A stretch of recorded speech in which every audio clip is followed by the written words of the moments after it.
केवल हरियाणा में 134 से लागू करके प्राइवेट स्कूलों के साथ अन्याय किया जा रहा है। हमें पहली मांग तो हमारी ये है कि हमारे 134 ए की जगह आरटी लागू की जाए। जो बच्चा जहाँ पढ़ रहा है वहाँ भी 134 ए में दाखिला ले सकता है। यानी कि वो 23 तारीख तक तो पूरी फीस दे रहा था, पूरा सिस्टम स्कूल का अडॉप्ट कर रहा था, वो एक संपन्न परिवार था, और रातों रात ही वो जब 134 में आ गया तो वो बच्चा आर्थिक रूप से पिछड़े वर्ग में आ गया और उसको उसी स्कूल में ही दोबारा से प्रवेश लेने का अधिकार मिल गया। ये सरासर गलत है, सरासर अन्याय है। सेल्फ स्कूल जो है वो बिल्कुल नहीं होना चाहिए। बच्चा कम से कम स्कूल बदल के दूसरे स्कूल में जाए, ताकि दूसरे बच्चों को तो ये एहसास कम से कम ना हो कि कल ये हमारे साथ बैठा था और आज ये 134 में आ गया। सरकार प्राइवेट स्कूलों को हमें लगता है समाज का हिस्सा ही नहीं मानती। जब से कोरोना आया, पिछला ये दूसरा सत्र जाने को है, तो सरकार की तरफ से राहत की तो आज तक कोई बात आई नहीं। डंडा देने वाली 36 बातें आ गई। मॉडल संस्कृति बना रखे, वहाँ क्यों नहीं पढ़ाते बच्चों को 134 के तहत? अलग से स्कूल क्यों नहीं खोल देते? जब 11 कैटेगरीज के स्कूल खोल रखे हैं सरकारी, एक कैटेगरी 134 की सरकारी स्कूल की बना दें। इतना सरकार खर्चा करती है, इतने योग्य और सक्षम टीचर्स को लगाती है, वो पढ़ाए वहाँ उन बच्चों को, मेधावी और गरीब बच्चों को। और हमारे को सरकार कोई पैकेज तो दे ना दे, कम से कम वो 7 साल वाले पैसे दे। हम बिल्कुल डिनाई नहीं कर रहे, सरकार अपना दायित्व निभाए, वो पैसे जारी करे और आरटीई के तहत स्कूलों को ले। हम बच्चों को दाखिला देने के लिए बिल्कुल तैयार हैं, लेकिन सरकार के ये दायित्व निभाने के बाद। जिन्हें आप सुन रहे हैं, ये है फतेहाबाद के प्राइवेट स्कूल संचालक, जिनका साफ साफ कहना है कि वो 134 ए नियम के तहत बच्चों को पढ़ाने में असमर्थ है, क्योंकि सरकार ने पिछले 7 सालों में उन्हें स्कूल फीस नहीं दी है। प्राइवेट स्कूल संचालकों का कहना है कि पहले ही हम कोरोना के नाम पर प्रगति की मार झेल रहे हैं, तो वहीं सरकार प्राइवेट स्कूलों पर मनमानी कर उन्हें परेशान कर रही है। प्राइवेट स्कूल संचालकों ने शुक्रवार को जिला उपायुक्त के माध्यम से मुख्यमंत्री के नाम ज्ञापन सौंपा और सरकार को चेताया है वो पहले उनकी मांगे पूरी करे, जिसके बाद वो गरीब परिवार के बच्चों को पढ़ाने के लिए तैयार हैं।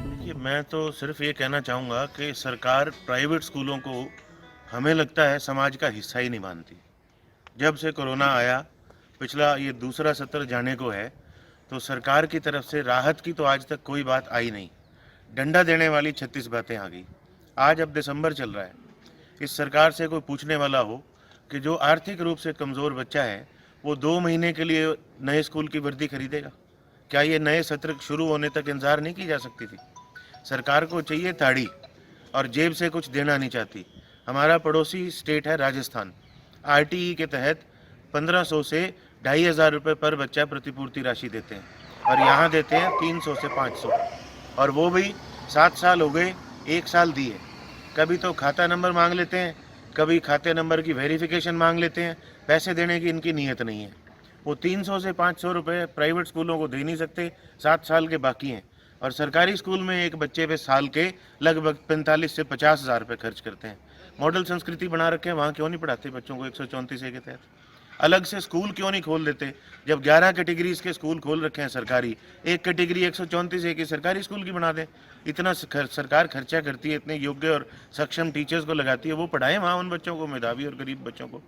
और हमारे को सरकार कोई पैकेज तो दे ना दे, कम से कम वो 7 साल वाले पैसे दे। हम बिल्कुल डिनाई नहीं कर रहे, सरकार अपना दायित्व निभाए, वो पैसे जारी करे और आरटीई के तहत स्कूलों को ले। हम बच्चों को दाखिला देने के लिए बिल्कुल तैयार हैं, लेकिन सरकार के ये दायित्व निभाने के बाद अभी हम असमर्थ। सेम स्कूल अलॉट किया है, उसकी पिछले स्कूल की हज़ारों रुपए फीस बाकी है, और वो उसको देने में भी इसकी आड़ में आनाकानी कर रहा है।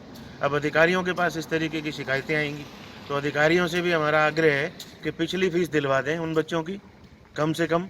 उसके बाद आगे का जो भी प्रावधान हो वो सरकार के हिसाब से चलें, लेकिन उनकी पिछली फीस कम से कम दिलवाना उनकी रिस्पॉन्सिबिलिटी बनती है। डी साहब और डीओ के माध्यम से मुख्यमंत्री हरियाणा सरकार को ज्ञापन देने के लिए आए हैं।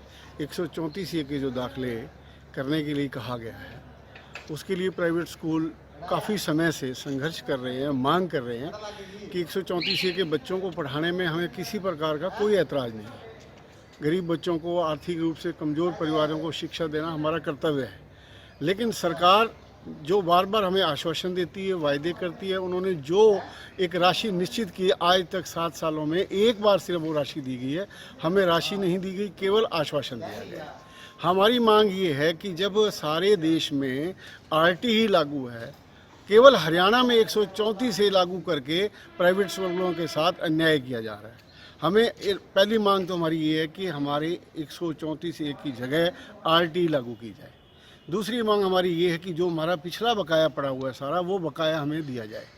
तीसरी मांग हमारी ये है कि 9वीं से 12वीं तक के बच्चों का हमें 1 रुपया भी प्रतिपूर्ति के रूप में सरकार नहीं दे रही। केवल 1ली से 8वीं तक के बच्चों का 500 रुपये महीने के हिसाब से हमें वो राशि दी जा रही है, जबकि हमारा खर्चा 9वीं से 12वीं तक के बच्चों पर बहुत ज़्यादा है। टीचर उसमें सीनियर लगाने पड़ते हैं, सैलरी उनकी ज़्यादा होती हैं, लैब्स वगैरह उनकी सारे हमें मैनेज करनी पड़ती हैं, लेकिन उनका हमें कोई भी पैसा नहीं दिया जा रहा है। तो अभी आपने क्या निर्णय लिया है? अभी हमने ये निर्णय लिया कि जब तक सरकार हमारी ये मांगें पूरी नहीं करती, हम 134A में आने वाले बच्चों को पढ़ाने में असमर्थ हैं, क्योंकि कोरोना काल में प्राइवेट स्कूलों की स्थिति पहले भी बदतर हो चुकी है आर्थिक रूप से। लोग फीसें नहीं दे रहे हैं, 2 साल से हम परेशान हैं, और इधर से सरकार भी हमारा जो बकाया पड़ी है वो हमें नहीं दे रहा। जब तक वो बकाया हमारा नहीं आएगा, हम अपने स्कूलों को किस प्रकार से संचालित कर पाएंगे, अपने टीचर्स को सैलरी किस प्रकार से दे पाएंगे, अन्य खर्चे किस प्रकार से कर पाएंगे। जब तक हमें वो राशि नहीं दी जाती, हम उन बच्चों को एडमिशन देने में असमर्थ हैं। तो हमारी सरकार से मांग है कि शीघ्र हमारी वो मांग पूरी की जाए, हमने जो रखी हैं। अगर वो हमारी मांगें पूरी करते हैं तो हमें बच्चों को पढ़ाने में, दाखिला देने में किसी प्रकार का कोई ऐतराज़ नहीं है। शिक्षा विभाग के उच्च अधिकारियों ने कहा है कि अगर आप एडमिशन कार्रवाई तो हमारे साथ पहले ही पड़ी है, प्रकृति ने कर रखी है, कोरोना ने कर रखी है, सरकार और कर लेगी तो वो भी भुगत लेंगे जी।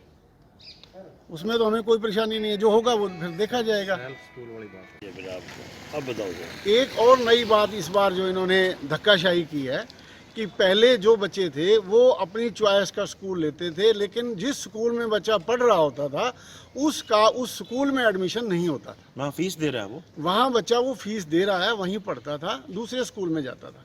इस बार क्या कहा है कि जो बच्चा जहाँ पढ़ रहा है वहाँ भी 134A में दाखिला ले सकता है।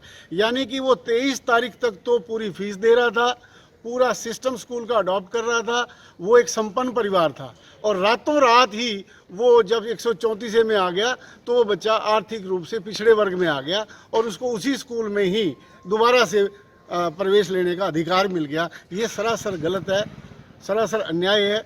सेल्फ स्कूल जो है वो बिल्कुल नहीं होना चाहिए।